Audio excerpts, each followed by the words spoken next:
इस तरह के शताब्दी समारोह हम लोग मनाने जा रहे हैं। जो हमारे म्यूजिशियंस हैं और सब्जी बाबू कृपया मंच पे आ जाए।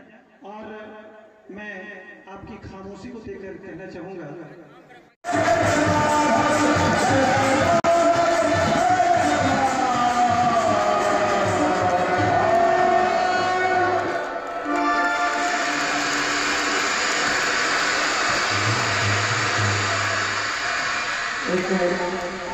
पुरस्कार है आपने श्री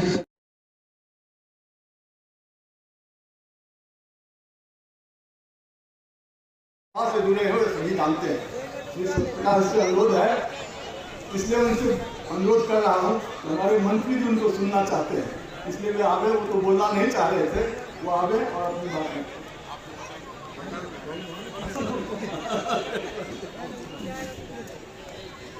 मैं आभारी हूँ माननीय मंत्री जी का कि मुझ जैसे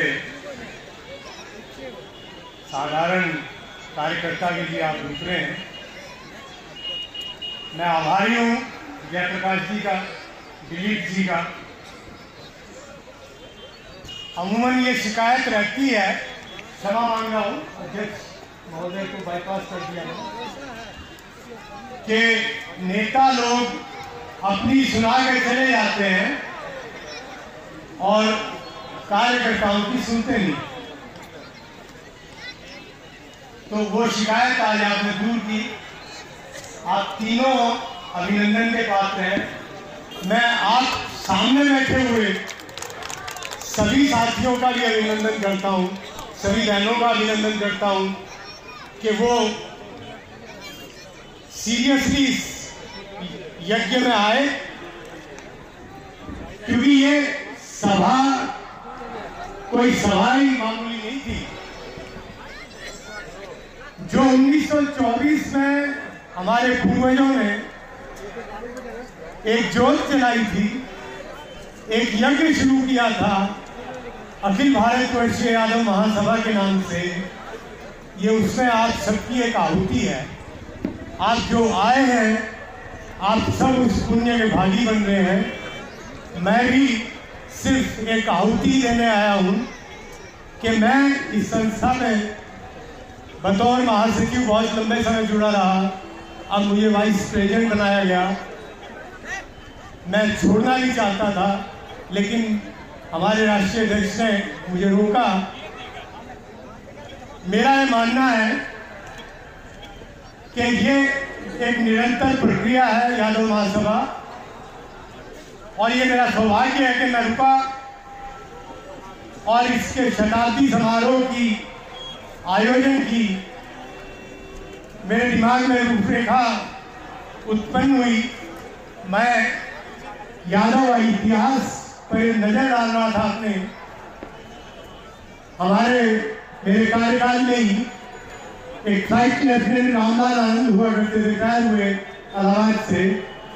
वो हम बैठे चर्चा कर रहे थे, तो उन्होंने कहा, तो मैंने कहा कि आप लिख क्यों नहीं देते सब बातें जो आपने इतने लेख किए हैं, उन्हें इकट्ठा करके महासभा का इतिहास छाप दीजिए। तो मेरे आग्रह को उन्होंने स्वीकार किया। कहने आप 100 कॉपी सुरक्षित कर लेंगे? मैंने कहा होगी, आप छापिए, जो दाम आप रखेंगे हम देंगे। वो छपी, वो आज उपलब्ध है। मैं उसी के प्रश्न देख रहा था। मेरे युवा साथी, मुझसे तो युवा ही हैं, राकेश यादव ने एक और खूबसूरत पन्ना उसमें जोड़ा कि सर आप जो कहते हैं 1922 में प्रयाग के माघ मेले में काफी भीड़ जुटी थी और वहां 17 यादवों के संगठन इकट्ठा हुए थे।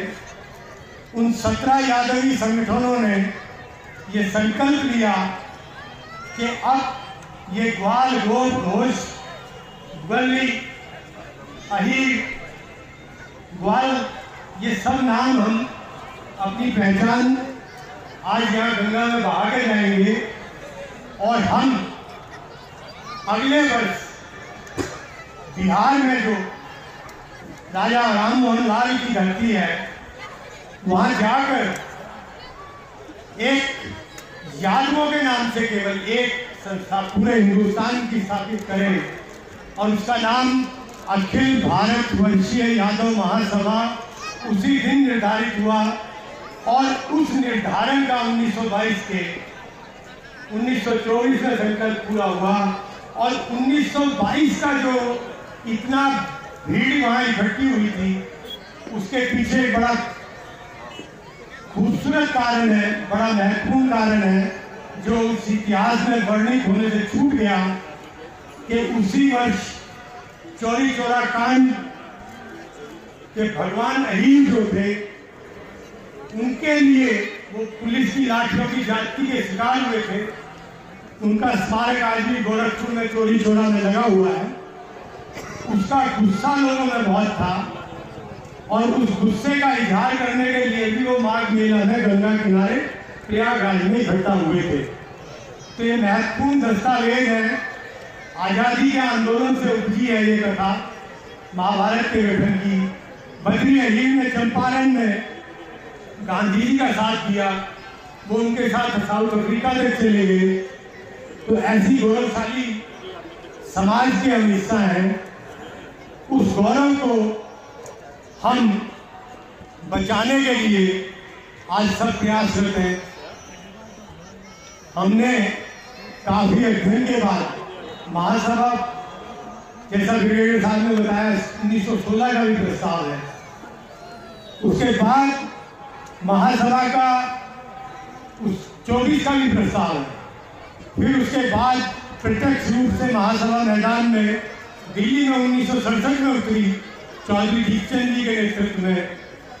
मुझे फख्र है वो मेरे पिता थे और राव वीरेंद्र सिंह को उन्होंने मुख्यमंत्री के तौर पर उसमें बुलाया था और राव गजराज सिंह सांसद और चौधरी धन प्रकाश, चंद्रजीत यादव, बी.आर. भगत, जो भी यादव सांसद थे वो सब एक मंच पे बैठे और उसका उद्घाटन तत्कालीन डिफेंस मिनिस्टर सरदार स्वर्ण सिंह से करवाया गया और सरदार स्वर्ण सिंह उस सभा में बोल के गए।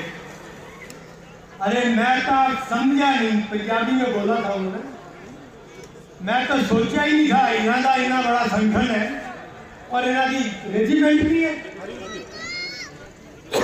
एक कौम तो बड़ी बहादुर कौम है और इसकी अगर रेजिमेंट नहीं है तो ये तो बड़े चंबे की बात है।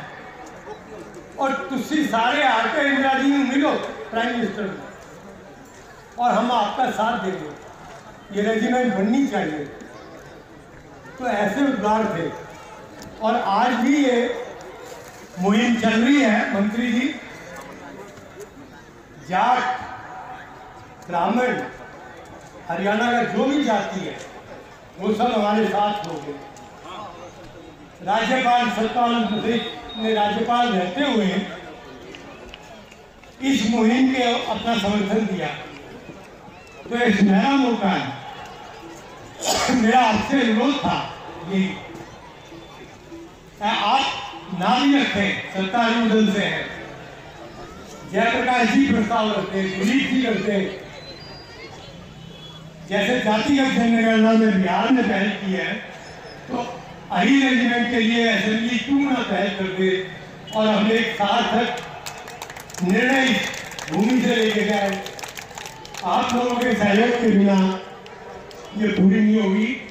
लालू जी ने बहुत पहले समर्थन दिया था, जयप्रकाश जी सबसे पहले लोकसभा में उठाने वालों में थे और अभी रघुनाथ झा जो आपके राज्यसभा के मेंबर उन्होंने फिर उठाया था, मनोज झा जी।